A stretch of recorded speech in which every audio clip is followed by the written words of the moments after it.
Oil pulling அது எப்படி பண்ணுறது? காலையில் எழுந்ததும் எதுவும் சாப்பிடாமல் இதயம் வளத்தை வாயில ஊத்தி நல்லா கொப்பளிக்கணும், அப்புறம் அதை துப்பிடணும்.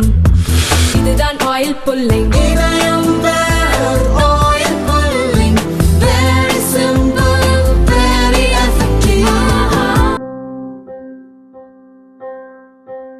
நீண்ட இடைவெளிக்கு பிறகு உங்களின் ஒரு பதில்கள் மூலமா உங்களை சந்திக்கிறதுல மகிழ்ச்சி. ஆரம்பிக்கலாமா?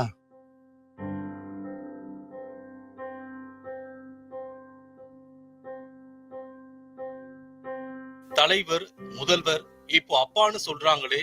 கட்சிக்காரங்க இயக்கத்துக்கு தலைவரானதுனால தலைவர்னு கூப்பிடுறாங்க. முதலமைச்சர் பொறுப்பில் இருக்கிறதுனால முதல்வர்னு அழைக்கிறாங்க. இப்ப இருக்கிற இளைய தலைமுறை என்ன அப்பான்னு அழைக்கிறத கேட்கிறப்பவே ரொம்ப ஆனந்தமா இருக்கு. காலப்போக்கில் மற்ற பொறுப்புல எல்லாம் வேற யாராவது வருவாங்க. ஆனா இந்த அப்பா என்ற உறவு மாறாது. அந்த சொல் என்னுடைய பொறுப்புகளை இன்னும் கூட்டி இருக்குன்னு சொல்லுவேன். நான் இன்னும் தமிழ்நாட்டுக்கு செய்ய வேண்டிய கடமைகள் நிறைய இருக்குன்னு எனக்கு உணர்த்துது. பட்ஜெட் கூட்டத்தொடர் முடிஞ்சிருக்கு. தமிழ்நாட்டுக்கு இந்த பட்ஜெட்டால என்ன நன்மை கிடைச்சிருக்கு? தமிழ்நாட்டுக்கு இந்த பட்ஜெட்டால என்ன நன்மை கிடைச்சிருக்கு? தமிழ்நாட்டை முழுசா புறக்கணிக்கிறாங்க. கடந்த சில ஆண்டுகளாகவே தமிழ்நாட்டுக்கு எந்த நிதியும் இல்லை, பெயர் கூட சொல்றது இல்லை. மாநிலங்களை கம்பேர் பண்ணி ஒன்றிய அரசு வெளியிடுகிற எல்லா புள்ளி விவரங்களையும் தமிழ்நாடு சிறப்பா செயல்படுறதா ரிப்போர்ட் கொடுக்கறாங்க. ஆனா பணம் மட்டும் தரமாட்டேன்னு முரண்டு பிடிக்கிறாங்க. மாநில அரசோட நிதியை வச்ச திட்டங்களை பண்ணுன்னு சொல்றாங்க. மாநில அரசோட நிதியை வச்சு நாம பல திட்டங்களை செஞ்சுட்டு இருந்தாலும் ஒன்றிய அரசோட நிதி பங்களிப்பு கிடைச்சாதானே இன்னும் சிறப்பா செயல்பட முடியும். நம்ம பசங்க படிக்கிறதுக்கான நிதியை கூட கொடுக்க மாட்டாங்கன்னா என்ன அர்த்தம்? ஏற்கனவே கொடுத்துட்டு இருந்த நிதியையும் கொடுக்காம நிறுத்தினா என்ன பண்றது? இப்படி ஒன்றிய அரசு தொடர்ந்து நம்மளை வஞ்சித்து கொண்டே இருக்கு. நாமும் தொடர்ந்து போராடிக்கிட்டே இருக்கிறோம். இதுல நம்மளோட உரிமையை கேட்கிறதையே அற்ப சிந்தனைன்னு ஒன்றிய அமைச்சர் சொல்றாரு. ஒன்றிய அரசில் இருக்கிறவங்களுக்கு மனசாட்சின்னு ஒண்ணு இருக்கான்னு கேட்க தோணுது. கல்வி, குறிப்பா பெண்களுக்கான கல்வி குறித்து தொடர்ச்சியா பேசுறீங்க, நிறைய திட்டங்களையும் அறிவிக்கிறீங்க. இந்த 4 வருஷத்துல என்ன மாற்றத்தை உணர்ந்திருக்கிறீங்க? நாம ஆட்சி பொறுப்புக்கு வந்ததுல இருந்து கல்விக்காக நிறைய பண்ணிட்டு இருக்கிறோம். கல்விதான் யாராலும் திருட முடியாத சொத்து.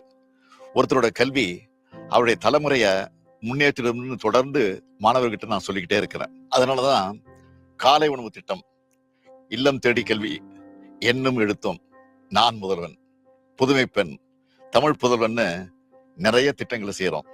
குறிப்பா பெண்களுக்கு கல்வி அறிவு கிடைக்கணும்னு ஏராளமான திட்டங்களை செஞ்சுக்கிட்டு இருக்கிறோம். இதனால ஏராளமானவங்க பயனடைஞ்சுக்கிட்டு இருக்காங்க.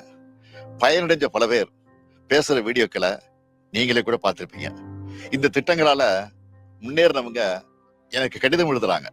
அதே போல நான் கொடுக்கிற அப்பாயின்மெண்ட் ஆர்டர் பெரும்பாலும் பெண்களுக்கானதாக இருக்கிறத பார்த்து நான் பெருமை அடைகிறேன். கல்விக்காக இன்னும் நிறைய செய்யணும்னு நினைக்கிறேன். கூட்டணி கட்சிகளின் கருத்துக்களை எப்படி பாக்குறீங்க? முரண்கள் இருக்கா? கூட்டணி கட்சிகளின் கருத்துக்களை நான் ஆலோசனையா தான் பார்க்கிறேன், முரண்பாடா நினைக்கிறது இல்ல. ஒரு குடும்பத்துல வேலை செய்யற ஆபீஸ்ல எல்லா இடத்துலயும் கருத்து வேறுபாடுகள் இருக்கத்தான் செய்யும். கருத்து சொல்வது ஜனநாயக பூர்வமான உறவின் அடையாளம் தான். 2019 இருந்து ஒன்னா சேர்ந்து தேர்தல் களத்தை சந்திச்சுட்டு வரோம்.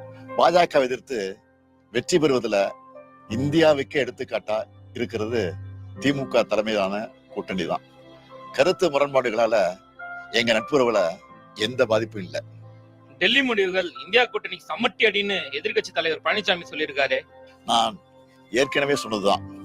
பழனிசாமியோட அறிக்கை பார்த்தா பாஜகவோட அறிக்கை மாதிரி தான் இருக்கும். அவருடைய வாய்ஸே பாஜகவின் டப்பிங் வாய்ஸ் தான். நாம கள்ள கூட்டணி சொல்றத நிரூபிக்கிறார் பழனிசாமி, அவ்வளவுதான். இதெல்லாம் பேசுறதுக்கு முன்னாடி அவர் தன்னோட தோல்விகளை பத்தி யோசிச்சு பார்க்கணும். பெண்களுக்கு எதிரான பாலியல் குற்றங்கள் சம்பந்தமா நிறைய செய்திகள் இப்பெல்லாம் வருதே. பெண்களுக்கு எதிரான குற்றங்கள்ல நாம உடனடியா ஆக்ஷன் எடுக்கிறோம். தவறு செய்யறவங்க யாரா இருந்தாலும் கைது செய்யறோம். பாலியல் குற்றங்களுக்கு இன்னும் கடுமையான தண்டனைகளை வழங்குவதற்கு சட்டமன்றத்துல நானே சட்டம் கொண்டு வந்திருக்கிறேன். சிறப்பு நீதிமன்றங்களை கொண்டு வந்திருக்கிறோம். சீக்கிரம் தண்டனை வாங்கி கொடுக்கிறோம். பாலியல் குற்றங்கள் செய்யறவங்க அவங்க வீட்டுல இப்படி ஒரு குற்றம் நடந்தா எப்படி எதிர்கொள்வாங்கன்னு நினைச்சு பார்க்கணும். சோசியல் மீடியாலாம் பாப்பீங்களா? ஓய்வு நேரங்கள்ல பார்க்கறது உண்டு.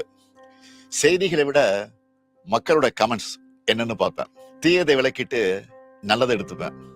யாராவது கோரிக்கை வச்சிருந்தா, அது நியாயமான கோரிக்கையா இருந்தா அதை தீர்த்து வைக்க சொல்லி சம்பந்தப்பட்ட அமைச்சர்களுக்கு அதிகாரிகளுக்கும் அனுப்பி வைப்பேன். பொதுவா சோசியல் மீடியாக்கள்ல நிறைய உணவு சம்பந்தப்பட்ட வீடியோக்கள் வருது. நிறைய பேர் ஹோட்டலுக்கு போய் ஃபுட் ரிவ்யூ போடுறாங்க. இளம் தலைமுறையினர் ஃபுட்டுக்கு இம்பார்ட்டன்ஸ் கொடுக்கறது முதைய ஃபிட்னஸுக்கும் இம்பார்ட்டன்ஸ் கொடுக்கணும். வெளி மாவட்ட பயணங்களுக்கு போறப்போ கிடைக்கிற அனுபவங்களை பத்தி சொல்ல முடியுமா? அரசு நிகழ்ச்சிகளையும் கழக நிகழ்ச்சிகள் மட்டும் கலவிட்டோமான்னு இந்த பயணங்கள் இல்லை. எந்த மாவட்டத்துக்கு போனாலும் அந்த பகுதியில் இருக்கக்கூடிய பொதுமக்கள், வணிகர்கள், மாணவர்கள் எல்லாரையும் சந்திச்சு பேசுறேன். என்னை சந்திக்கிறப்போ மக்களோட முகத்துல மகிழ்ச்சியும் நம்பிக்கையும் பார்க்கிறேன். ஒவ்வொருத்தரும் என்கிட்ட உரிமையோடு பேசுறாங்க. மக்களுக்கான கவர்மெண்டா உங்க கவர்மெண்ட் இருக்குன்னு சொல்றாங்க. நம்மளோட குறைகள் தீர்க்கப்படணும் நம்பிக்கையோட மனுக்களை கொடுக்குறாங்க. கூடுமான வரைக்கும் எல்லா மனுக்களுக்கும் தீர்வு காண்றோம். அந்த பிரச்சனையை தீர்க்க முடியலைன்னா ஏன் அதை செய்ய முடியலன்னு அவங்களுக்கு தெரியப்படுத்துறோம். அதே மாதிரி அவங்க முன்வைக்கிற கோரிக்கைகளையும் தேவைகளையும் செஞ்சு கொடுக்கிறோம். மொத்தத்துல இந்த வெளி மாவட்ட பயணங்கள் எனக்கு மன நிறைவா இருக்கு. இன்னும் சொல்லணும்னா புது எனர்ஜியை தருது. மணிப்பூர்ல குடியரசுத் தலைவர் ஆட்சியை அறிவிச்சிருக்காங்களே, மிகவும் காலதாமதமான முடிவு இது. அந்த மாநில முதலமைச்சர் பிரேம் சிங் அவரா ரிசைன் பண்ணல, வேற வழி இல்லாம பதவி விலகி இருக்கிறார். 2 ஆண்டு காலமா மணிப்பூர் பத்தி எரிஞ்சுது. 220 பேருக்கு மேல மக்கள் பலியாயிருக்காங்க. மாநிலத்தின் முதலமைச்சர் மேல நடவடிக்கை எடுக்காம ஒன்றிய பாஜக அரசு பத்திரமா பாதுகாத்து வச்சிருந்தாங்க. நடந்த வன்முறையோட பின்னணியில மாநில முதலமைச்சரே சம்பந்தப்பட்டிருக்காருன்னு இப்போ அவர் பேசின ஆடியோ வெளியாகி இருக்கு. அதை பத்தி விசாரிக்கணும்னு உச்ச நீதிமன்றம் உத்தரவிட்டு இருக்கு. கூட்டணி கட்சியும் பாஜக எம்எல்ஏக்களுமே அவருக்கு எதிராக திரும்பிட்டாங்க.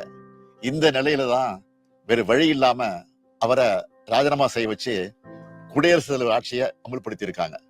பாஜக ஆளுகிற மணிப்பூரா இருந்தாலும் உத்தரப்பிரதேசமா இருந்தாலும் இந்த அளவுல தான் சட்டம் ஒழுங்கு நிலைமை இருக்கு. இந்த லட்சணத்துல இவங்க அடுத்த மாநிலத்தை பத்தி கூச்சம் இல்லாம பேசுறாங்க. நம்மளை பொறுத்த வரைக்கும் மணிப்பூர்ல விரைவில் அமைதி திரும்பணும். மக்களை காக்கிற, மக்கள் விரும்புகிற மக்கள் ஆட்சி அமையணும்.